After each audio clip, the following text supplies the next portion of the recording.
Hello friends, welcome to Venky Sara vibes. இப்போ நம்ம 6 month to 1 year plus பேபிக்கு ஒரு ஹெல்த்தியான வெயிட் கெய்னிங் ரெசிபி தான் பார்க்க போகிறோம். இதுக்கு நான் 1 ஹவர் பிஃபோரே ராகியை சுத்தமாக வாஷ் பண்ணிவிட்டு சோக் பண்ணி வச்சுருக்கேன் தண்ணியில். இது நல்லா சோக் ஆகிடுச்சு. இப்போது இதை ஒரு ஸ்மால் மிக்ஸி ஜாரில் ட்ரான்ஸ்ஃபர் பண்ணிக்கிட்டு இதை ஃபைன் பேஸ்ட்டாக அரைச்சி நம்ம இதிலேருந்து பால் எடுக்க போகிறோம். கேழ்வரகு பார்த்திங்கன்னா குழந்தைக்கு சாலிட் ஃபுட் ஸ்டார்ட் பண்ணும்போது கொடுக்கறதுக்கு ஒரு பெஸ்ட்டு ஃபுட்டு. ஈஸியாக வெயிட் கெயினுமாகவும் டைஜஸ்ட்டும் ஈஸியாக ஆகிடும். இப்போ இதை ஃபைன் பேஸ்ட்டாக அரைச்சாச்சு. இப்போ நம்ம இதுலேருந்து மில்க் எடுக்க போகிறோம். இதை ஃபில்ட்ரு பண்ணும்போது கொஞ்சம் ஈஸியாக ஃபில்ட்ரு ஆகாது. இதை ஸ்பூன் வச்சு நல்லா ரொட்டேட் பண்ணிகிட்டே ப்ரெஸ் பண்ணிகிட்டே இருந்தீங்கன்னா ஃபுல்லாகவே இந்த மில்க் எல்லாம் நம்ம எக்ஸ்ட்ராக்ட் பண்ணிடலாம். இதுக்கப்புறம் இதில் ஒரு கொஞ்சமாக பனங்கல்கண்டு இல்லைன்னா நாட்டு சக்கரை ஆட் பண்ணிக்கலாம்.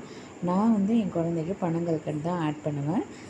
ஆட் பண்ணிவிட்டு என்ன பண்ணுன்னா லோ ஃப்ளேமில் வச்சு அது ஃபுட்டு ஒரு திக்கான கன்சிஸ்டன்சி வர வரைக்கும், நான் இதில் காட்டுறேன் என்ன கன்சிஸ்டன்சின்னு, இந்த கன்சிஸ்டன்சி வர வரைக்கும் நல்லா மிக்ஸ் பண்ணிகிட்டே இருக்கணும். இல்லைன்னா அடுக்கி பிடிச்சிடும். நீங்கள் யூஸ்வலாக யூஸ் பண்ணுற அந்த பாத்திரத்திலே செய்யலாம். சின்ன பாத்திரமாக இருந்தால் பெஸ்ட்டாக இருக்கும். இந்த கன்சிஸ்டன்சிக்கு குழந்தைங்களுக்கு கொடுக்கலாம். Thank you friends. உங்களுக்கு வீடியோ பிடிச்சிருந்தால் லைக் பண்ணுங்கள், ஷேர் பண்ணுங்கள், கமெண்ட் பண்ணுங்கள், சப்ஸ்கிரைப் பண்ண மறந்துடாதீங்க. பாய்.